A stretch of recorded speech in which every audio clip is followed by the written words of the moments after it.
Usapang Katniel, ready na ba magpakasal? Daniel Padilla inamin na ready na siyang magpakasal sa 11-year screen partner at real-life girlfriend na si Catherine Bernardo.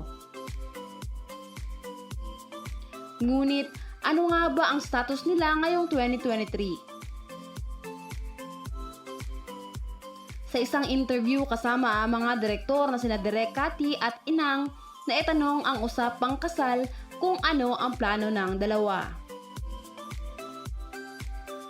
Ayon kay Daniel, ready naman na siya dahil mula pa man noon ay napag-uusapan na nila ang mga bagay-bagay kasama ang kasal, bahay at anak.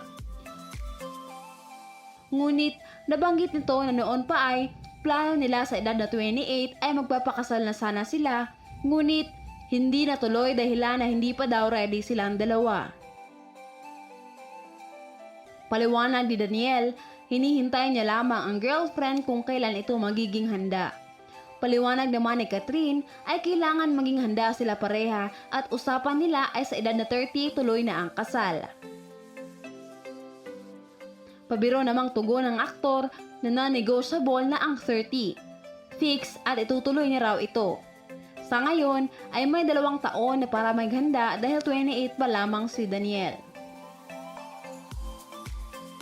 Sa isang episode sa vlog ni Catherine, isang Valentine vlog, sinagot ng aktor ang tanong ng jowa na kung ilan ba ang gusto niyang maging anak nila in the future.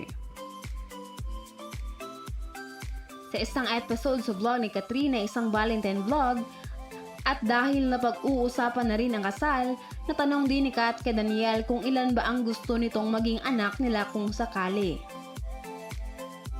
Maging si Daniel ay natawa sa tanong pero naging seryoso ito bago sumagot. Siguro daw ay 2, sagot niya sa nobya. Tinanong niya rin kung naiinis ba ito kapag natatanong lagi tungkol sa kanilang magiging kasal.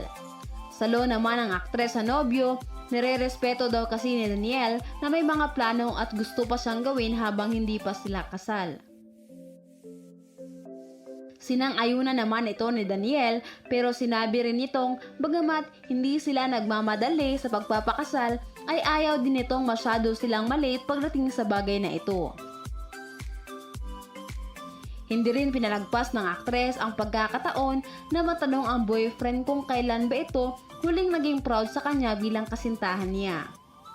At sa panghuling tanong, Catherine asked Daniel kung ano ba yung pinaka-importanteng bagay for him to keep the romance alive. Madalas daw kasi itong naitatanong sa kanila sa mga interviews. Dito nagkaroon ng mahabang paliwanag ang aktor. Sagot naman niya na importante mahal nila ang isa't isa kasama ang bawat isa sa mga plano kung saan kinilig ang mga netizens at muling nag-trending ang dalawa.